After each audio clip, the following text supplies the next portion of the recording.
इतिहास के पन्नों में एक वक्त ऐसा भी था जब भारत को सोने की चिड़िया कहा जाता था। ऐसे में भारत पर अंग्रेजों की बुरी नजर पड़ गई, जिसके परिणाम स्वरूप भारतीयों को ब्रिटिश शासकों के अधीन होकर गुलामी की जिंदगी जीने पर मजबूर होना पड़ा था।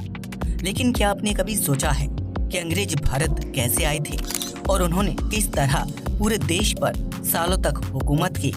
अगर नहीं तो आज के इस वीडियो में हम इतिहास के इन्हीं सवालों के जवाब जानने की कोशिश करेंगे।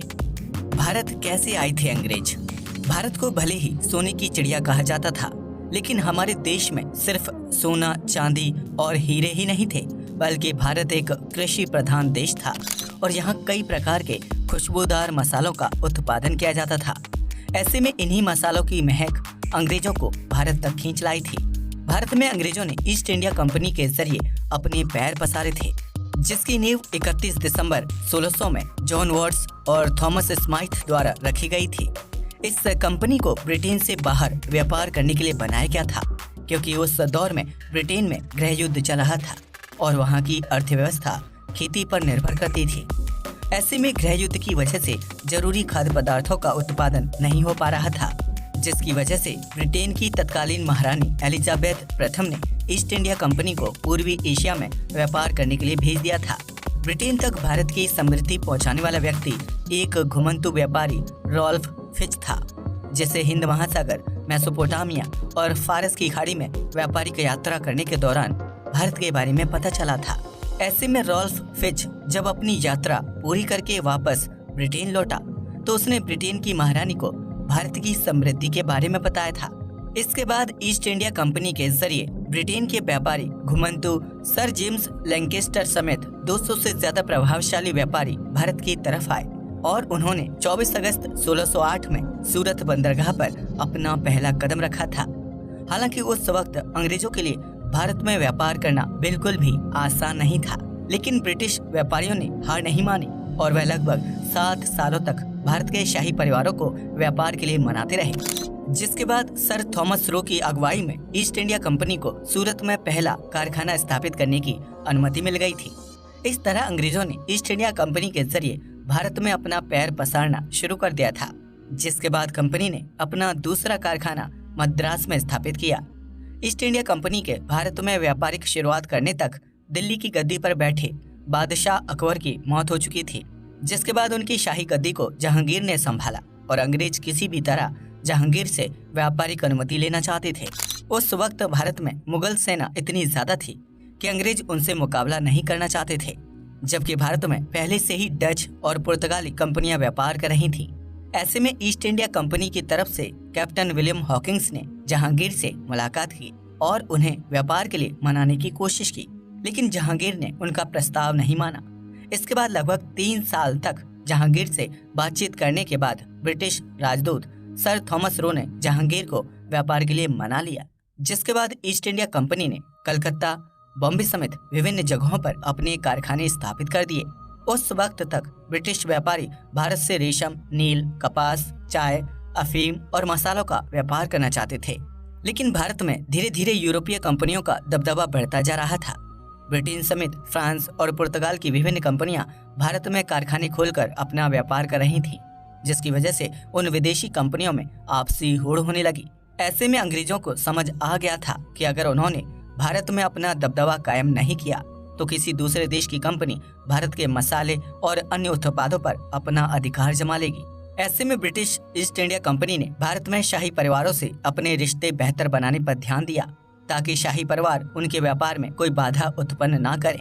इस तरह ईस्ट इंडिया कंपनी के व्यापारियों ने अपनी कूटनीति से भारत में व्यापार कर रही अन्य डच, पुर्तगाली और फ्रांसीसी कंपनियों को बाहर का रास्ता दिखा दिया, जबकि कंपनी अपने व्यापार को निरंतर बढ़ाती जा रही थी। ऐसे में 1700 के दशक तक पहुंचते पहुंचते ईस्ट इंडिया कंपनी भारत में अपनी पकड़ मजबूत कर चुकी थी, जिसके बाद अंग्रेजों को एहसास हुआ कि वह भारत को अपने अधीन कर सकते हैं। भारत में पहले से ही सामाजिक, राजनीतिक और आर्थिक स्तर पर लोगों के बीच काफी मतभेद थे। उस वक्त जात पात और ऊंच नीच की भावना इतनी ज्यादा थी कि अंग्रेजों को शासन करने के लिए ज्यादा मेहनत करने की जरूरत नहीं पड़ी थी।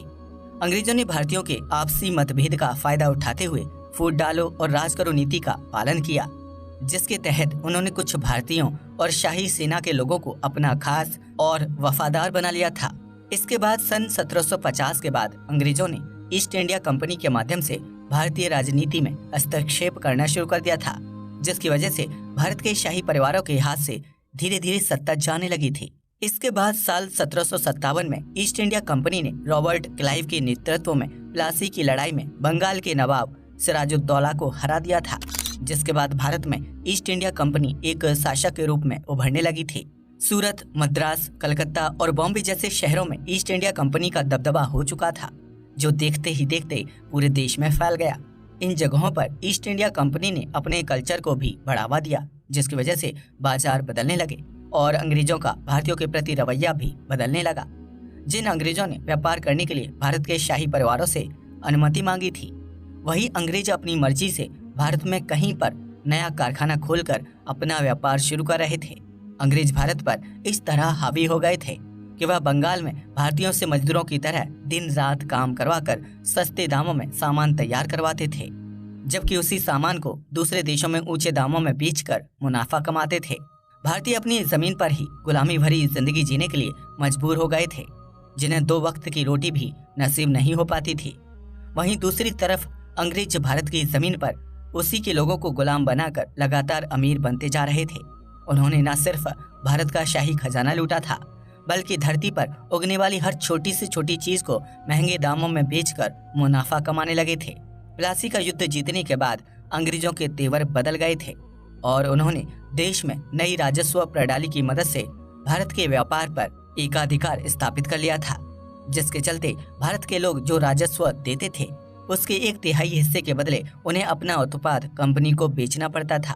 भारत में ऊनी कपड़ों से लेकर शॉल, रेशम और मलमल के व्यापारियों और किसानों के हालात बहुत बुरे हो चुके थे, जिनसे जबरदस्ती ज्यादा से ज्यादा उत्पादन लिया जाता था। ईस्ट इंडिया कंपनी के पास 2.5 लाख से ज्यादा सैनिक मौजूद थे, जो भारत के विभिन्न राज्यों में किसानों, मजदूरों और व्यापारियों से जबरदस्ती काम करवाते थे। ऐसे में विभिन्न देशों में कपड़े, रेशम और मसालों की बढ़ती मांग को पूरा करने की जिम्मेदारी भारतीयों की होती थी, जिसका सारा लाभ अंग्रेजों की जेब में जाता था। अंग्रेजों के शासन के दौरान आम जनता के हालात इतने खराब हो चुके थे कि वह अंग्रेजी अफसरों को देखते ही सिर झुका लिया करते थे। उनके अंदर ना तो विद्रोह करने की ताकत थी और न ही उनके खिलाफ आवाज उठाने की क्षमता। ऐसे में अंग्रेजों ने ईस्ट इंडिया कंपनी के जरिए भारत पर कई सालों तक राज किया, जो भारतीयों को लूट ले गए और खुद शाही जिंदगी व्यतीत कर रहे थे। अंग्रेजों के शासन के दौरान भारत में महंगाई और भुखमरी अपने चरम पर थी, जिसकी वजह से बंगाल में अकाल की स्थिति पैदा हो गई थी। लोग भरपेट भोजन न मिलने की वजह से कुपोषण का शिकार होने लगे थे। हालांकि इसके बावजूद भी उनसे पूरा काम करवाया जाता था। जो भारतीय अंग्रेजों के खिलाफ आवाज उठाने की कोशिश करते थे, उन्हें जेल में डाल दिया जाता था और भयानक सजा दी जाती थी। ईस्ट इंडिया कंपनी ने भारत में लगभग 120 साल तक शासन किया था और इस दौरान हमारे देश में 34 बार अकाल पड़ा था।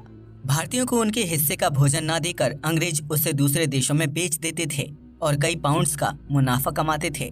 ब्रिटेन से आए अंग्रेजों ने भारत में ऐसे हालात पैदा कर दिए थे कि लोग एक वक्त की रोटी के लिए अपने बच्चों को बेचने के लिए तैयार थे, जिनसे अंग्रेजी सैनिक मजदूरी करवाया करते थे। ऐसे में भारत के अलग अलग राज्यों और शहरों में अंग्रेजों के खिलाफ स्वतंत्रता आंदोलन शुरू करने की रणनीति बनने लगी, जिसके तहत सन 1857 में आजादी के लिए पहली लड़ाई शुरू की गई थी। मेरठ से शुरू हुई इस लड़ाई का अंत जल्द ही हो गया था, जबकि इसमें भारतीय स्वतंत्रता सेनानियों को काफी नुकसान उठाना पड़ा था। लेकिन इस लड़ाई ने भारतीयों के दिल में आजादी की चिंगारी जलाने का काम किया था, जिसके बाद स्वतंत्रता सेनानियों ने अंग्रेजों की नींव हिलाने की कोशिश शुरू कर दी। आखिरकार कई कोशिशों के बाद साल 1874 में ईस्ट इंडिया कंपनी को भंग कर दिया गया था, लेकिन तब भी भारत पूरी तरह से आजाद नहीं हुआ था।